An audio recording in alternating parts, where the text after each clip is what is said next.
You have to put your kids in situations where they suffer and they learn to live for something bigger than themselves. Gratitude is not a mere practice, it's an act of courage. Belief is built on the battlefield. In that silence, you get to start to hear things that you don't otherwise get to hear.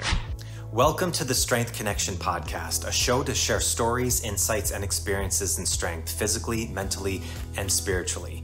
I'm Michael Kurkowski, host of the Strength Connection, and I'm so grateful that you can join me today. So in these episodes, I connect with some of the most inspiring and successful individuals to chop it up and learn from true life experiences that have helped them become who they are, the strongest versions of themselves. One of the greatest ways I've always learned the most important lessons is through stories. We all have them, and they make us who we are. So let's dive in. Here we go. All right, it's hard for me to describe this guest I have today. I'm with Akshay Nanavati. The best way I can describe him is he is an insane, crazy man in the best possible way. He's an adventurous, taking some of the most challenging feats that you can do and breaking through the perceived limits of physical, mental, and spiritual life. And Akshay is currently training for a polar expedition like no other. It's a 110-day, 1,700-mile solo journey through the Arctic. And I asked him to come on to ask the big question of why is he doing this? And his answers and message on the gift of suffering and gratitude, it gave me chills throughout this whole conversation. All right, so we're gonna get right to it. Thanks so much. If you like this episode, you want to show the podcast love, please rate and review it wherever you're listening. And don't forget to subscribe. You can catch all new episodes that are dropped every week for you. All right. Thanks so much. Let's get on with the show. Welcome back, everybody. Akshay, what's up, man? How are you? Good, brother. Thanks for having me. Thanks for having me on. Absolutely, dude. I've been so pumped to chat with you. I got a chance to hear you a couple years ago and see all the insane stuff that you do in your life. So to get to dive in a little bit more, it's really appreciative. So I'm grateful for you. Thank you, man. Absolutely. Yeah. So I had to ask, like, when you're at like a cocktail party and like someone asks, like, what do you do? Like, what's your answer to them? That's always a weird one. To this day, my parents are like, whenever they ask them, what does your son do? They're like, I don't really know how to answer that question. At this point, my core focus is currently training for an expedition across Antarctica. So usually that answer is something along the lines of, I'm an adventurer and a polar explorer training for pretty big expeditions in the Arctic and the Antarctic. Yeah. And it's my world right now. What's the usual response you get from people?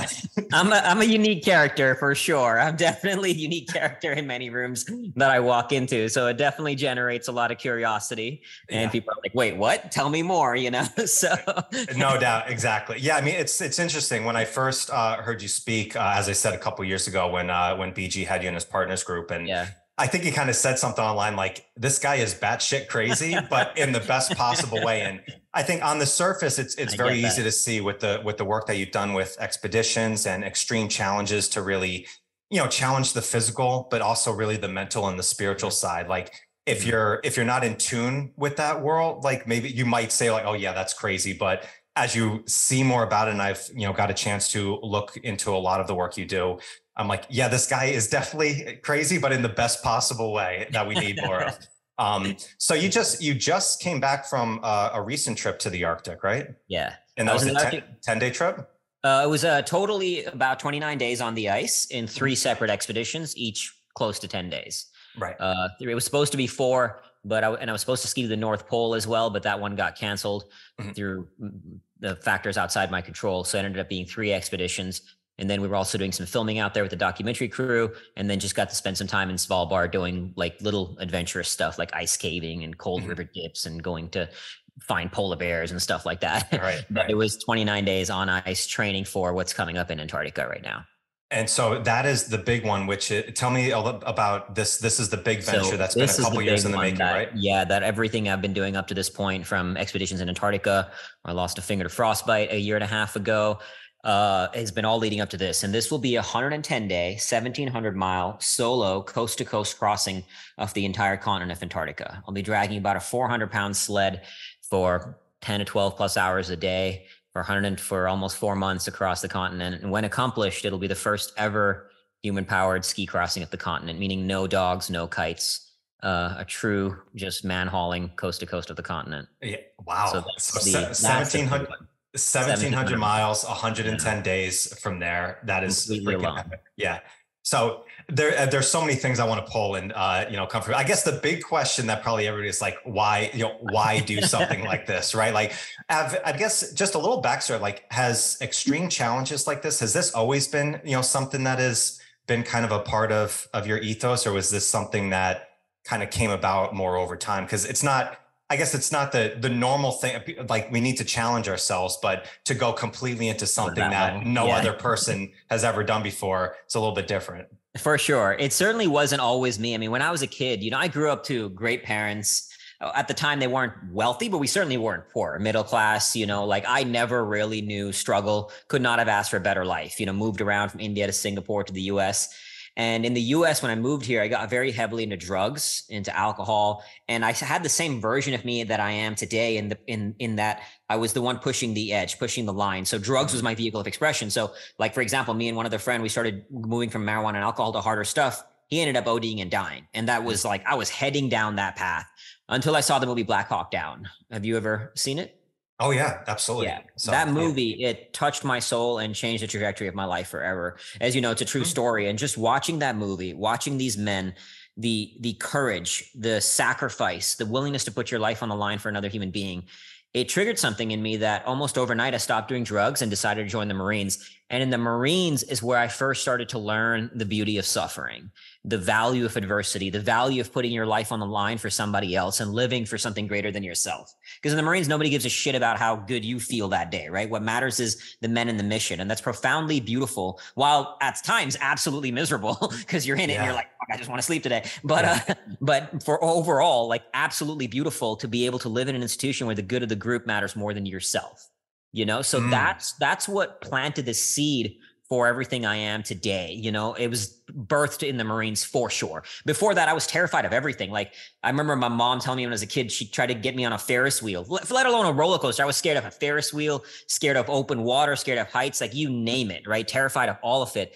And the Marines is when I started to explore those edges. And after joining, outdoor sports became a very positive playground to look for that same kind of thing that I was finding through drugs, but now pushing that edge. So every fear that I was terrified of, like heights, so I went rock climbing, mountain climbing, skydiving, scared of tight spaces, so I went caving, scared of open water, so I went scuba diving and cave diving, right? Systematically confronting my fears. And one thing led to the other. I did 6 years in the Marines, deployed to Iraq as an infantry non-commissioned officer, where one of my jobs out there was to walk in front of our vehicles looking for bombs before they could be used to kill me and my fellow Marines. Yeah, so dangerous job, as you might imagine.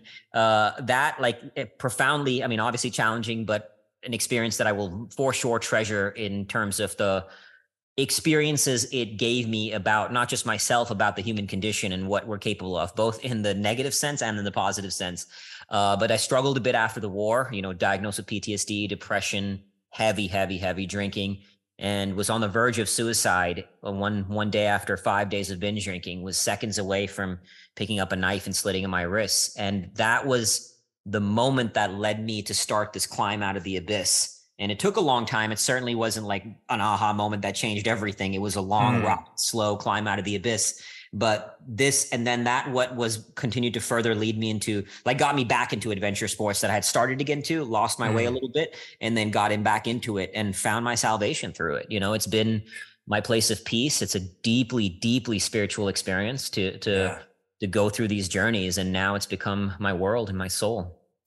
That's a crazy story. It's interesting. Black Hawk Down, Adam Rodriguez, who I've had on the podcast, he's owner of Metaplexus. I was at a summit with him, and he was part of that regime that was in the Black Hawk Down that it was made out, the movie was made about. And a lot of similar experiences that you went through, kind of coming home and then finding his pathway from there. So what do you think it was like at that time? Were you kind of almost like looking for something to kind of pull you out of that kind of state? Or was it like when this movie came about, it like changed you right away? What was it about that time or that movie?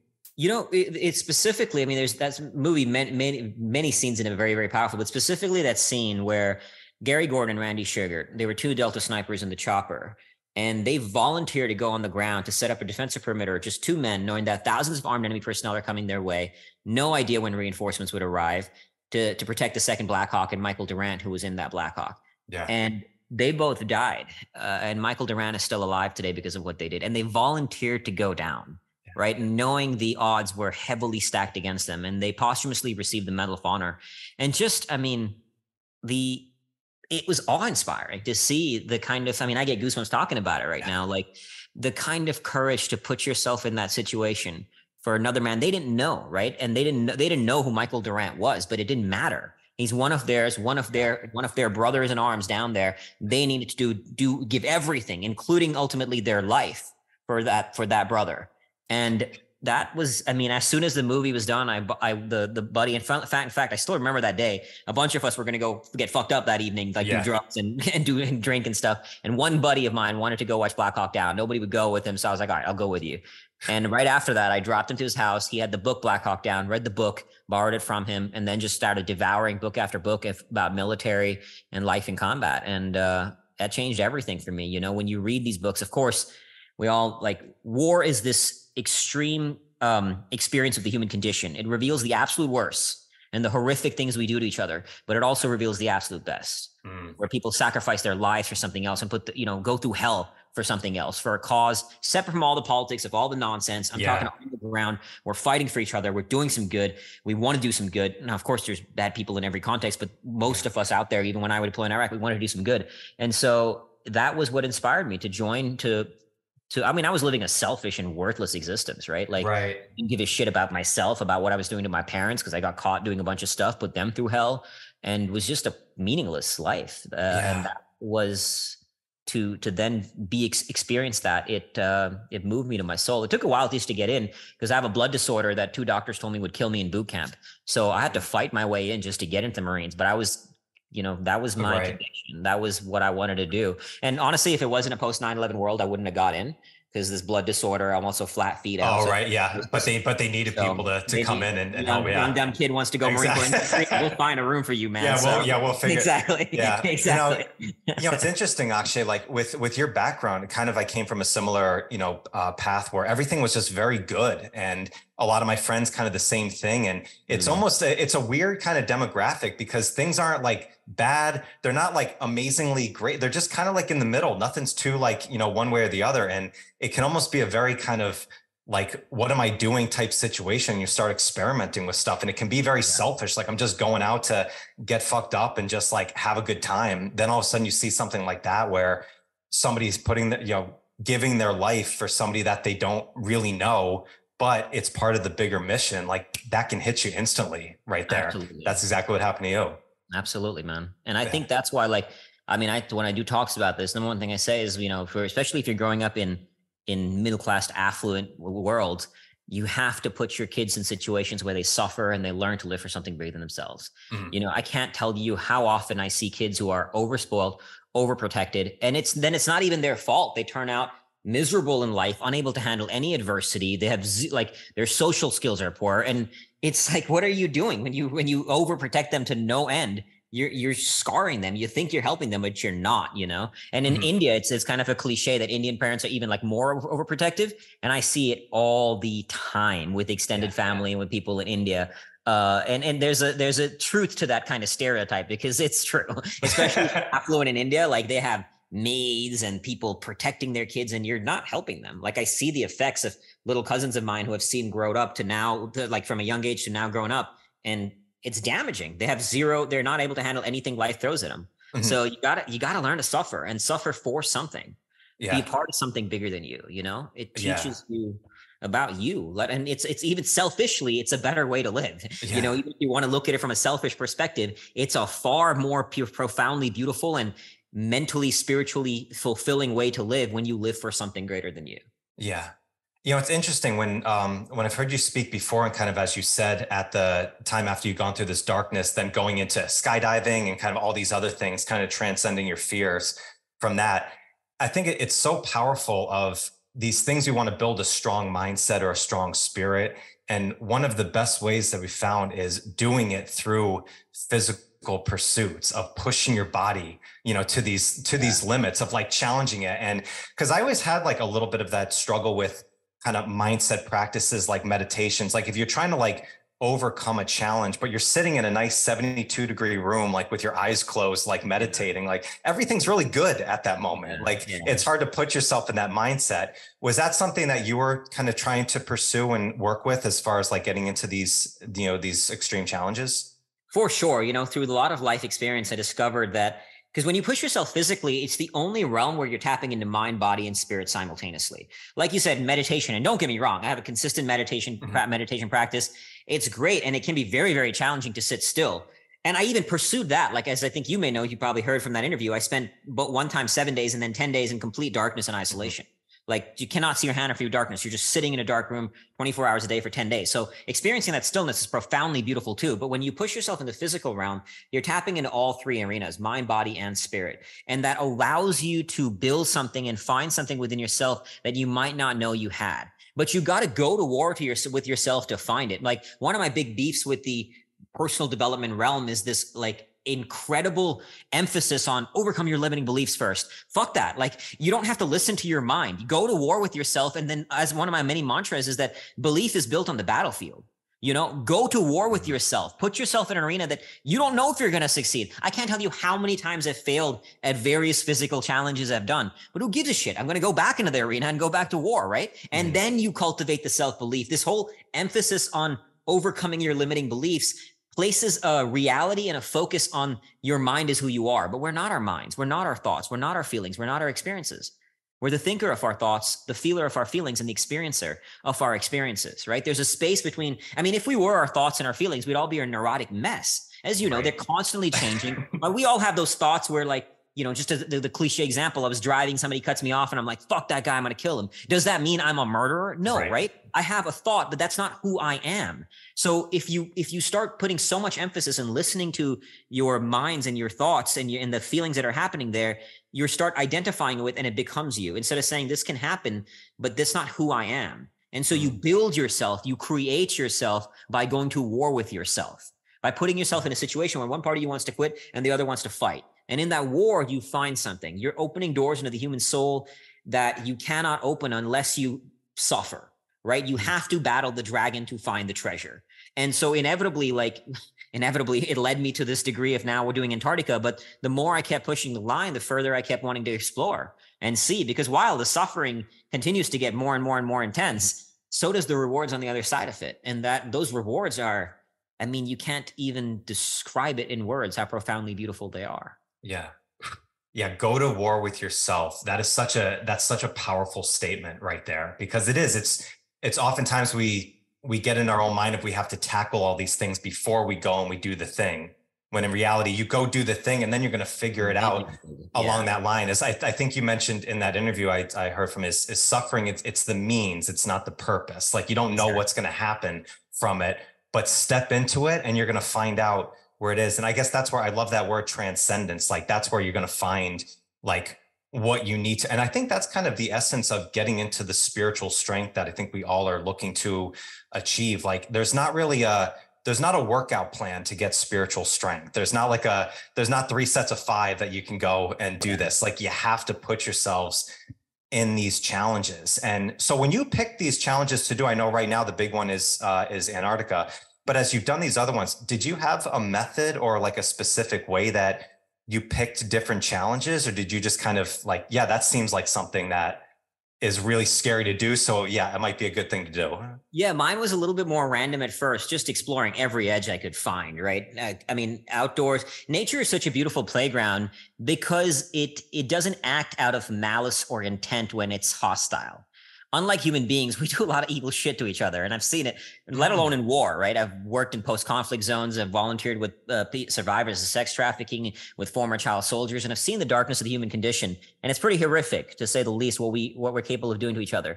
But nature just is. So in its isness, it acts as a mirror to the soul. And so that's why I love playing in that playground, because it's a mirror to you. And you will find something within yourself as you go there, right? So outdoor sports became my vehicle, and I was just at first jumping into everyone I could find. Like I said, you name it, right? Caving, cave diving, ice climbing, mountain climbing, almost all the ones you can think of. I was blessed to have the opportunities to go there. But what drew me to polar travel, and specifically, I think it's best summarized by a polar explorer from the golden age of exploration. He said, polar exploration is at once the cleanest and most isolated way of having a bad time, which has been devised. and I could not. That's as beautifully articulated as possible. It perfectly summarizes the essence of polar exploration. So what drew me to it, as weird as that may sound, is that because unlike, let's say, often the comparison is, let's say, Everest or mountain climbing, and I've done a lot of mountain climbing. Mountain climbing is far more dangerous for sure, but it's not nearly as much suffering, mental or physical. You know, for example, when I was climbing Denali, there's on the 16 ridge at 16,000 feet, you're on this thin ridge line with 1,000-foot plus drop on each side.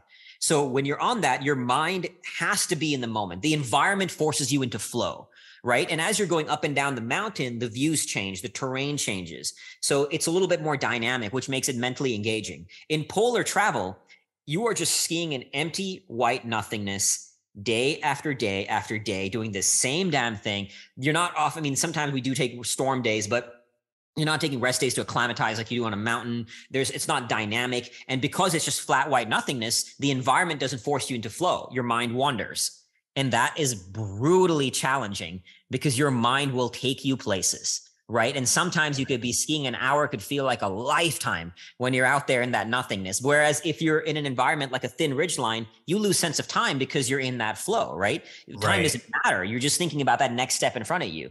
With polar travel, you have to control that. You have to control your mind to bring yourself into the present, which is far easier said than done. And that's the spiritual pursuit. That's why it's again, not as dangerous as mountain climbing, but in terms of the mental and physical unrelenting grind that is polar travel, that to me is the draw. And that's when it becomes that very spiritual experience of finding something within yourself to transcend the suffering, to transcend that struggle, to bring your mind out of that realm where it's controlling you and where you control it, where you can find that stillness, right? And again, you'll find stillness for a moment, then it wanders again, and you have to bring it back, or you have to choose where you direct it. And that constant inner battle you're going through, it's while again, very, very challenging, it's very beautiful because it teaches you so much about not just yourself, but about the human condition and what we're all capable of, you know? That's why I go. Like, you're opening doors into the human soul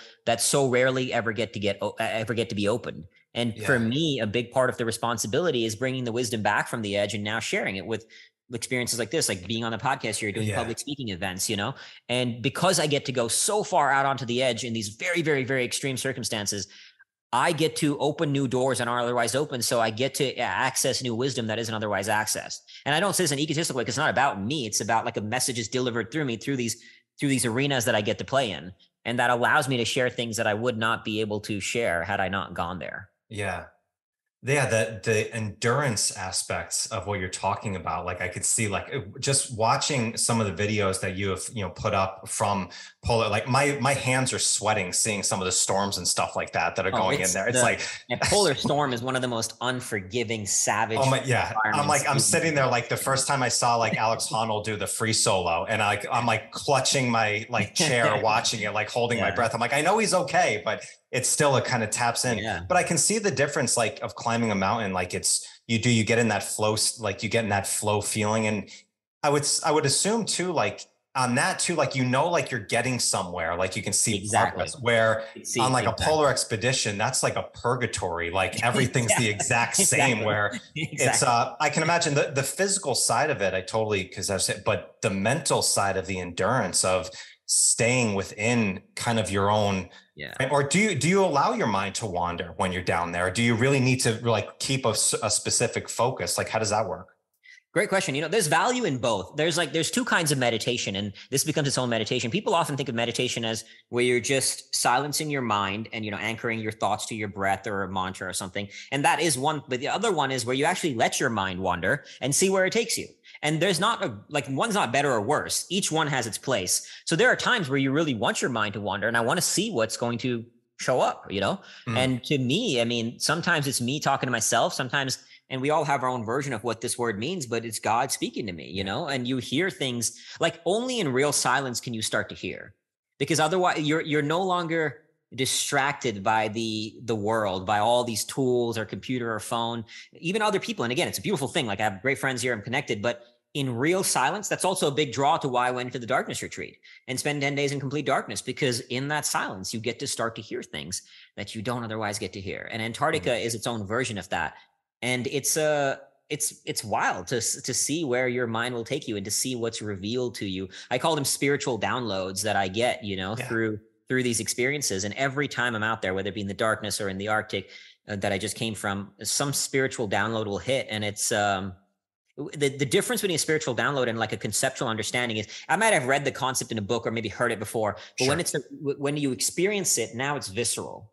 It transcends conceptual thought, which has its own limitations, and it goes into a knowing, right? There's a difference between a thinking and a knowing. Now it's a knowing, and it's visceral. It's in the subconscious. It's part of your soul. It's part of your body, and you get to feel it. You get to be it, and that's a very, very cool experience. And then I get to share it, and ultimately, no matter what I share, like even in this podcast, or I just did a couple of speaking gigs before going to India, it can move somebody hearing it, but ultimately, reading a book, hearing a podcast, listening to talk can only do so much. You have to take the insight, take the aha, and obviously it's incredibly valuable. Like getting that insight is valuable because it can open a door, but then you have to walk through it, right? You have to go in there to experience it yourself. And it doesn't have to be crossing Antarctica or going into the Arctic, but find your own version of that, right? And find your own version of a polar storm. And everybody's got polar storms that often either life is throwing at you or you're seeking. But in those storms, you will learn, when you put yourself in those situations enough, to stay still in the face of those storms. Yeah. And that's what the spiritual journey is, Yeah. That's so interesting.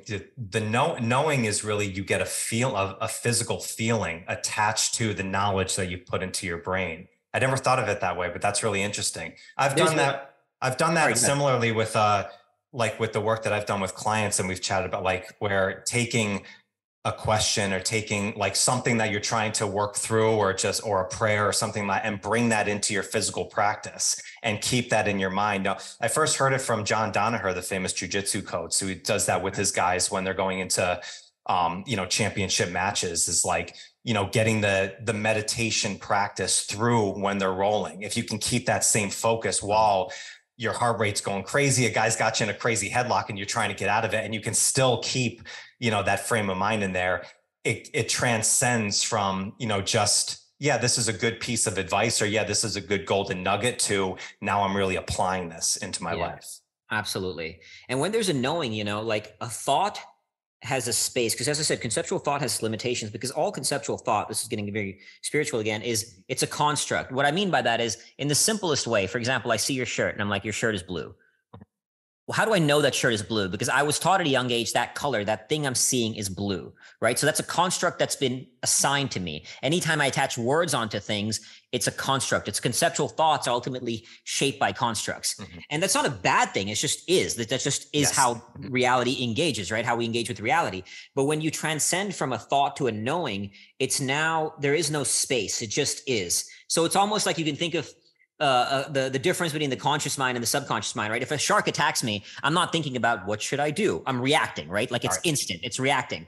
Whereas if I'm doing a math problem, I'm thinking about it slower, right? So as I talk about in Fear Bana, the quote unquote human brain, the prefrontal cortex is slower. The subconscious brain is faster. It engages, right? So a knowing is a thought has a space. That space takes up more time, take more energy, and it isn't as embedded into the soul, into the reality, that when there is a knowing. That's why I love that scene in The Matrix when Morpheus is fighting Neo, and he says, "You're faster than this. Don't think you are. Know you are." Yeah. And I love that scene, right? That's what it is, and that's the value in when you do that. It becomes a part of you, and it's no longer something you're just thinking. It's no longer just a thought. It's you. It's embedded. Yeah. How does that work when you're down in the polar, since it's such a mentally enduring thing of being of not react? I'm sure there's times when things are not going exactly the way that you expect them to. And it could be very easy to, I guess the best word is panic in that moment. Is there was that kind of one of the reasons why you did the darkness retreat, to kind of mentally prep yourself for these expeditions? All of these previous ones are I'm not doing this. This is not my first expedition ever going into 110 days across Antarctica, right? Because to your point, a polar storm is a very panic inducing experience. It's very panic inducing, and you have to learn to stay still in it. But I've been in many, many storms up to this point. In fact, the Arctic was the first time I was alone in these storms. I'd been on many different polar storms, but with the team. So I needed to go out there and be there alone. And thankfully, I got to experience some very intense storms. And it was my first time being there completely alone. And you're alone, right? There's nobody else out there. If shit goes wrong, things are going to go horribly wrong. And so but I was perfectly calm. And that's the result of having put myself in multiple storm situations. And you start small, right? It can be as simple as it's raining outside. Let me go, like in a big storm, just if it's raining, it can feel a little crazy, right? Go out there. And like I was in Vermont training a few winters ago, and storms would hit, and I would go into the cold water and do a cold water dips while waves were crashing and storms were hitting. And I would literally repeat out loud to myself, I am the eye of the storm. Or be the eye of the storm, right? The eye of the storm is the center. And training myself in a relatively controlled environment to be still in the face of that chaos. So put yourself in a safe, and like, you don't want to be stupid about it, of course. Start safe, and then you expand. So now when I'm out there in the Arctic completely alone, I'm ready for it. And so when this wind changed direction and started slamming my tent at 59 miles an hour from the side, I was literally inside my tent holding my back up because the tent was basically blown forward like this. But I was calm, I was just said, there's nothing more I could do right now. I've set up my tent and just and it was intense. Like I was definitely intense. Sat there and like, this is intense, but I was smiling because I was ready for it. I'd put myself in those situations enough. And again, I mean a literal storm, but think about this in the context of life storms, right? We all experience that. You're going to lose somebody you love. Things are going to happen that you weren't prepared for. But when you train to be the eye of the storm in any context, and you can even do this in an emotional context, like we all struggle with various emotions that hit us hard, right? So I've struggled with a lot with survivor's guilt after the war. And so what I learned over the years through all this life experience was that emotion was one that would hit me hard. So instead of letting the emotion force itself upon me, let me put myself in that emotion and train myself to be with it. So what I would do, for example, is I would consciously watch scenes from war movies like Black Hawk Down and many others, Band of Brothers, knowing they would make me cry, knowing they would trigger this very intense state. And I would put myself in that state consciously so I could train to be with that emotion. It's like if I want to train my biceps to get stronger, I do bicep curls, right? So you're training a physical muscle, but this is the same way. So I always tell people, like, if you're struggling with, let's say, anger, put yourself consciously in a controlled environment in anger, practice being with it so you're no longer a slave to that anger. Because for most of us, the emotion hits and we're fully a slave to it, right? We react to that emotion instead of responding to it. And there's a huge difference. But if you can master that space, as Viktor Frankl said, between stimulus and response, there is a space. In that space lies our power to choose our response, and in our response lies our growth and our freedom. So there's a space between the stimulus of the emotion and our conscious response of it. But you master that space by training in it. So when I say train in the storm, I don't just mean a literal storm. Like in all those storms, whatever version of storm life is throwing at you, train in it emotionally, mentally, spiritually, physically. Go there. And so when life punches you in the face, which it inevitably will, you're ready for it, and you can smile in the face of that. It's interesting. It's kind of learning how to integrate those things that you're scared of into the practices that you're doing. I just recently did this in some sensory deprivation work of, getting into some breathing. And I mean, it's as dark as you can. It's only an hour. It's not 10 days in there, but all of a sudden you can get some of the visuals, you can get some of the things that start popping up on you. And the first instinct of going in is to go back. What's going on here? And it's kind of like, holy shit. It's like, no, like embrace it. It's going to happen. You're in a safe environment. Like you've done this, it's controlled. And then all of a sudden you allow it to come. And I think the important thing for me when I went into those practices is to not be forcing an outcome. Like you want to maybe get an answer, you want to get some things, but to train yourself to say, like, I'm not forcing an agenda into what I'm doing. Like just go into it and do the best to stay within that. And then kind of see what happens. See what's revealed to you. Absolutely. Yeah, it's a powerful thing to do. So I wanted to ask you more about your experience in the darkness retreat. Because I first heard about this type of therapy treatment and stuff. Aubrey Marcus did a really interesting documentary on it and his experience. He actually went into the darkness after my interview, after he interviewed me on the show. Did you really? Oh, that's amazing. Yeah. So he went into the same place I went into in Germany. Yeah. Okay. So I was gonna ask how you heard about it and how you got into it, because I didn't really know much about this practice, but apparently it's been something that's been around forever. I stumbled into it. I was originally going to go. So after I'd gone through a very challenging divorce, I broke my sobriety. Needless to say, I didn't like that about myself. So I wanted to go do some new inner work. I wanted to find new answers and be still, right? I'd done a lot of physical challenges, but I wanted to now experience stillness. And stillness is, I think it's one of human beings' greatest fears. And it's not a fear. If you ask most people what they're scared of, they wouldn't answer stillness. But, Carl Jung once said that people will do anything, no matter how absurd, to avoid facing their own soul. And I don't think I think it could not be more evident in the human experience to see the truth of that sentiment, right? So I wanted to experience stillness. So I was going to go into these vipassanas, these silent retreats. I don't know if you're familiar. They're much more common, the silent retreats, like these 10-day silent retreats. And while researching it, I stumbled into the concept of a darkness retreat. And immediately I was hooked, because obviously it's taking a silent retreat to the kind of next level. But what drew me in is, unlike in the silent retreat where you're still seeing, in darkness, you're shutting off one of the primary ways in which we engage with the world, our visual sense. So even in the simplest way, I can look at that thing and say, that's a wall, that's a window, but my consciousness has somewhere external to go. In the darkness, it doesn't. So without any external avenue for consciousness to latch onto, you're forced to go within.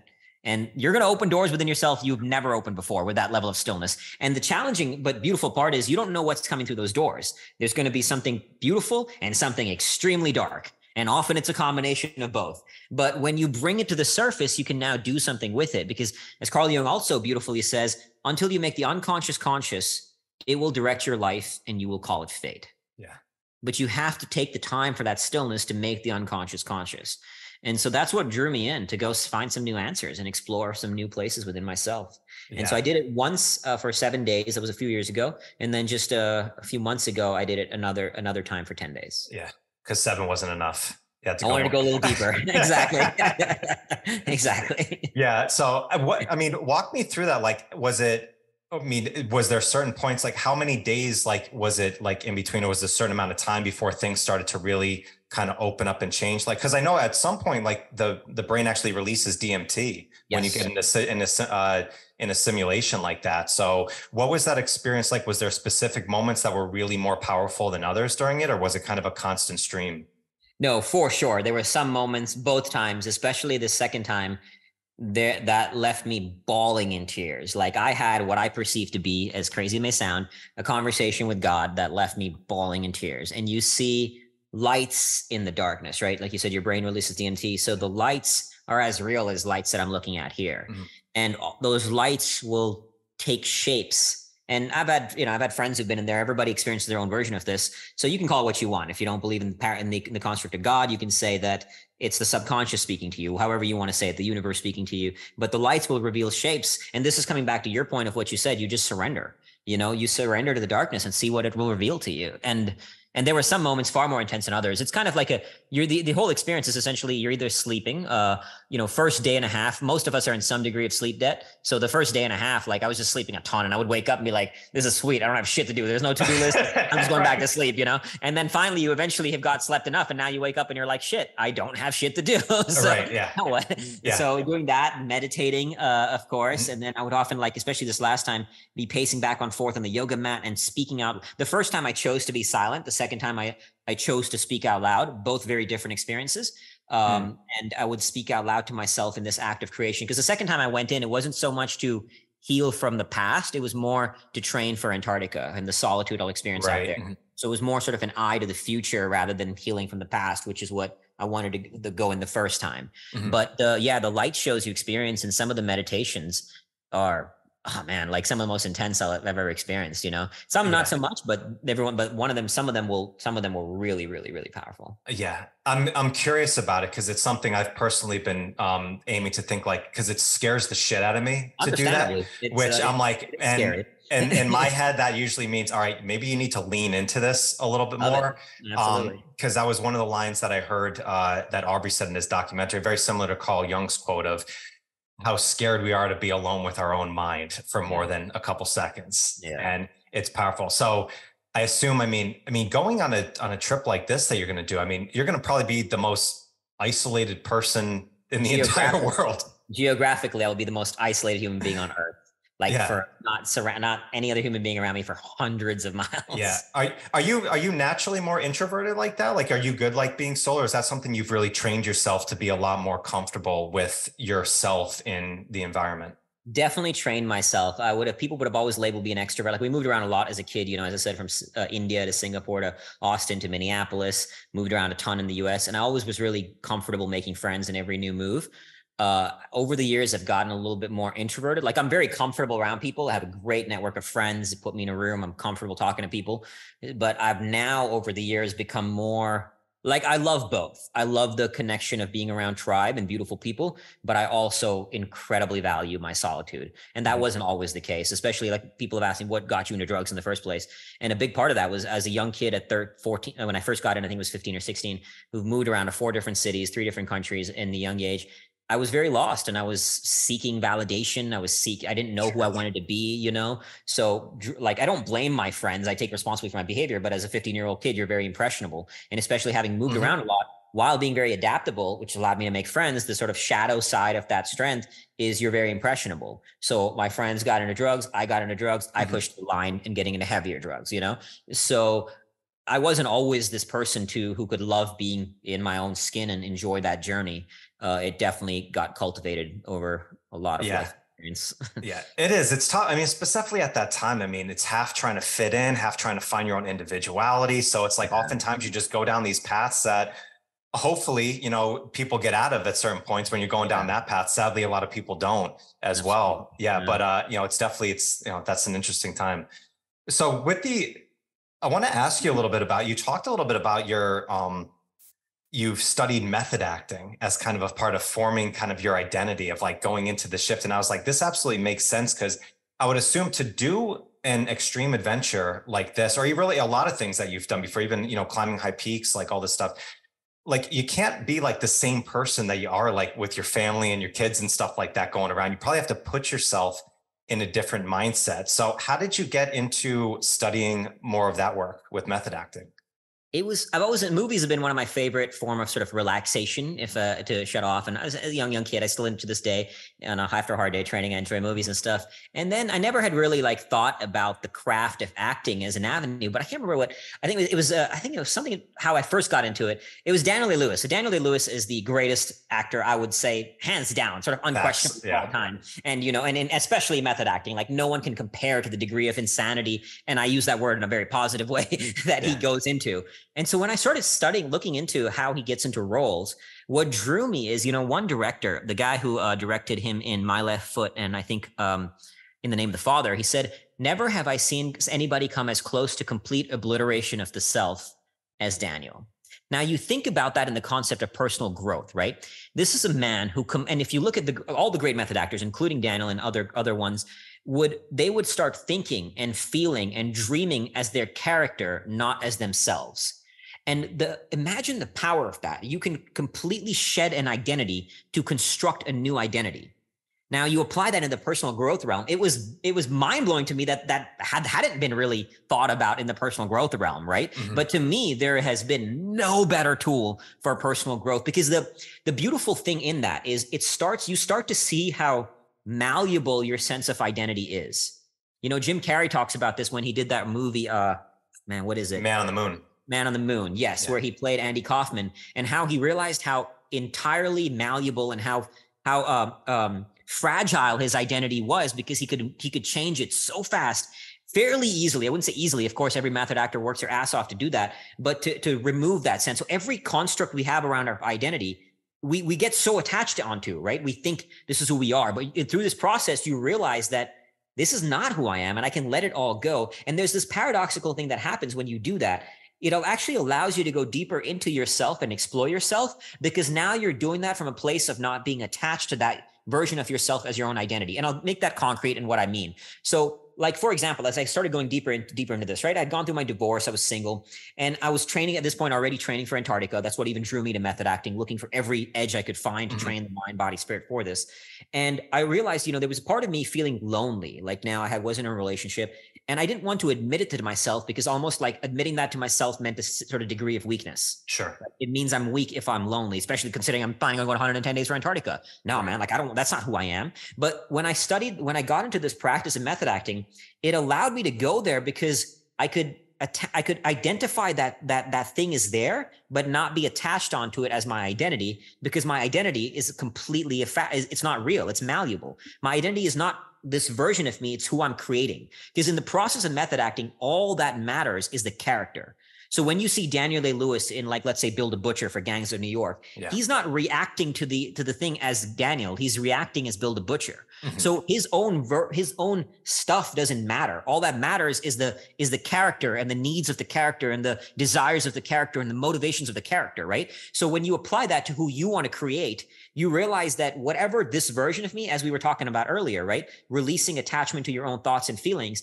The method acting process is one of the most powerful tools I've discovered to release my own attachment to this identity, because this version of me doesn't fucking matter.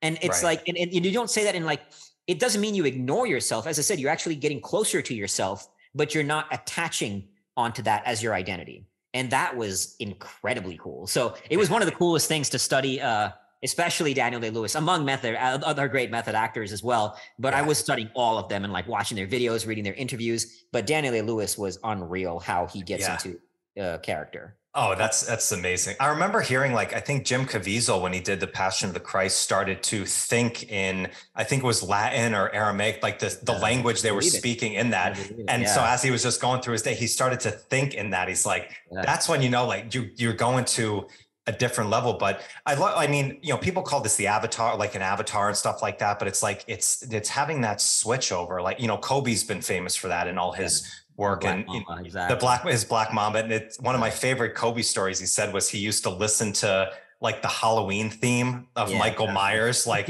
getting ready for the game, like, cause he was just turning that switch. And when he stepped off the court, he was with his, kids and he was with his daughters, and you can change. But Stu McGill talked about that when I had him on a podcast, where he talked about high level power lifters, like deadlifters, when they're stepping up to the platform, the mindset, that like the chemical release, the biology is that's actually going in their body when they're attempting that max lift is the same as a murderer in the act of committing the act of murder. It's like from that. And the way he said it too, it's put me back in my chair. Like, what the fuck are you talking about? This is freaking crazy.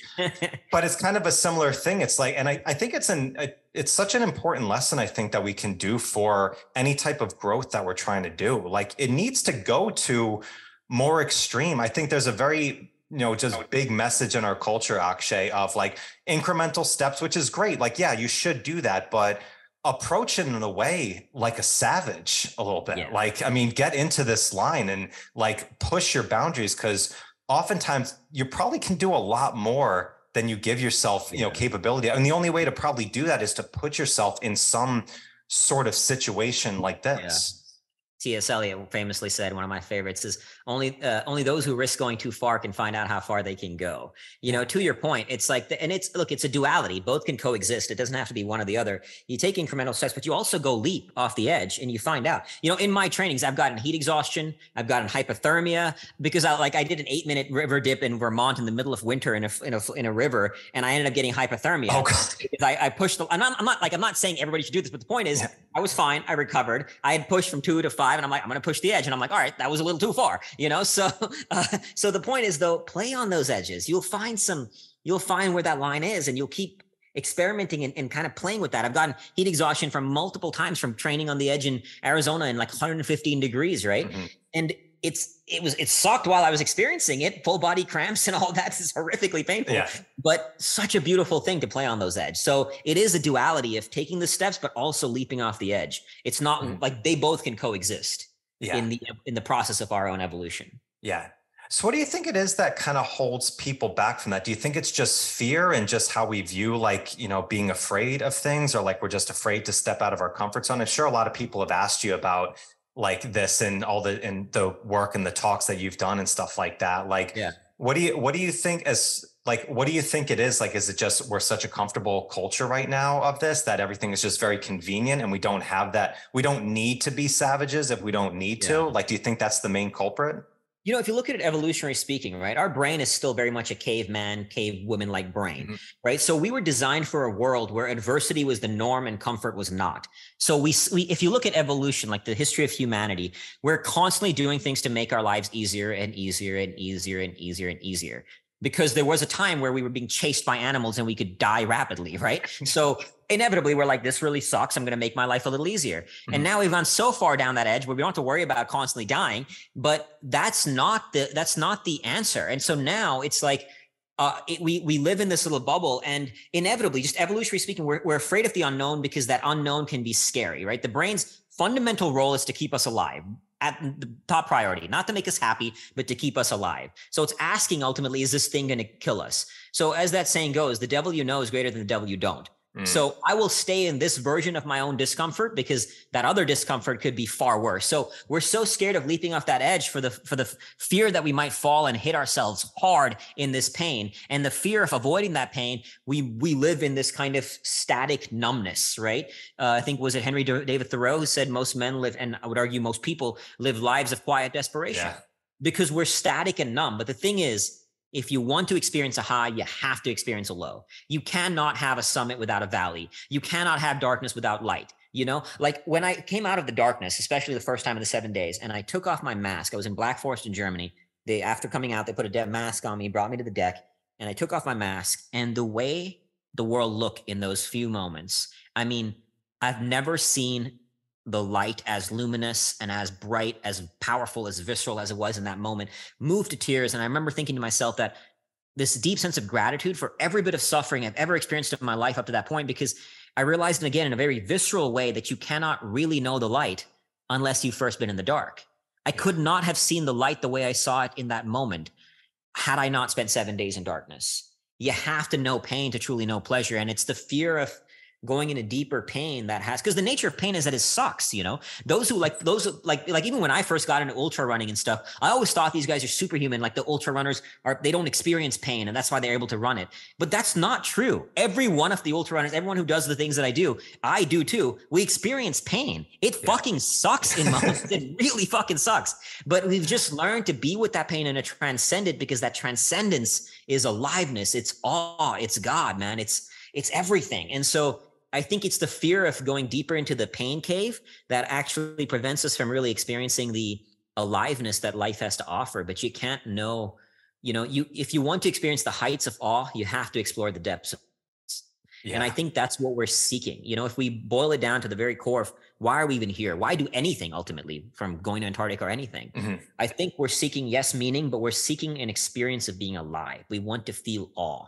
And anybody listening to this, how often do you get to experience awe? And if you really want to know awe, know what it's like to be without, know what it's like to be in pain. Like to this day, man, I take a hot shower and I can't tell you how much I appreciate it, because I know what it's like when it's gone, and I know it's about to be gone again. You need contrast to give life its flavor, to give life its value, so play on the edges of those contrasts. No pain to appreciate pleasure, and play with pleasure as well, right? Play on all the contrasts, it's really being without that makes you appreciate being with. And you have to go there though. Yeah. And it's a pathway to really finding gratitude as well. I heard this quote recently that I loved, is gratitude is not a mere practice. It's an act of courage. And it's like, that's really cool. And it's like, I mean, to find the gratitude in something when it's really dark, it can almost feel wrong. It can almost feel disingenuous. It's like, no, I feel like shit. I'm in pain. Like, how can I be grateful for this? When in reality, when you find the gratitude in that and you can be grateful. And I would assume, like, when you're in one of the expeditions that you've been building up for this, and you're in the midst of a storm when the thing is hitting you at 60 knots in the back, it's like, and as you said, like, you're smiling during that. It's like, like, to find gratitude in that, like, that's awe-inspiring to me. And when something's awe-inspiring, it pulls you back. I'm getting goosebumps just thinking about it, like, right now. Like, it's a different, type of feeling there, but it's not found in the comfort of the air-conditioned home and the house. And I think, in the world that I am in, which is, health and fitness and strength, it's like pushing yourself to to master something, to kind of find it, to get into the boring work and really push the edge and to build it in, you have to go there sometimes. Like you can't just stay in that own lane. Otherwise you're just really, you're limiting yourself to some of the most amazing things that you can find that are just not just laying around for everyday life. You have to put yourself in that darkness, as you said, in order to see that light. Yeah, absolutely, man. You're missing out on life if you don't go there. Yeah. So Akshay, dude, you're fucking amazing, man. I really appreciate you taking the time on this. Seriously, I love all the work that you're doing, leading from example with this. So I can't wait to hear all about this journey of everything that you're doing. And hopefully you can come back maybe afterwards and we can talk more about it after you do this. Sounds good, brother. Yeah. Thank you so much for having me on. Absolutely. If people want to follow up with everything that you're doing, all the content that you put, what's the best place that we can direct them? You can find me at fearvana.com. That's FEARVANA. Instagram, I share the journey, share the lessons, Fearvana. And then the book Fearvana is on Amazon and paperback, Kindle, Audible. All the profits of the book we donate to various causes that we support as well. So any one of those places. Awesome. Brother, grateful for you. Thank you so much. Brother. Listeners, thank you so much. I'll catch you guys in the next one. Peace. Thank you so much for joining me today. I hope you found some great value here. And if you like this episode, please drop a comment and leave us a 5-star rating and review. It does more to build the show than you can imagine. And do not forget to check out and join the Strength Connection Facebook group. In this group, I share the biggest takeaways and lessons from these amazing conversations, as well as training and strength tips for pursuing mastery and fulfillment in life. This group is filled with individuals looking to take full control over their strength, and it's the perfect space to explore new ideas and to share your journey. And you'll also get exclusive access to these Strength Connection Mastery Seminars. It's a deep dive into the physical, mental, and spiritual training that you can begin using immediately. So do not wait, go now. Seriously, go. All right, much love to you. Thank you so much, and I'll catch you on the next one.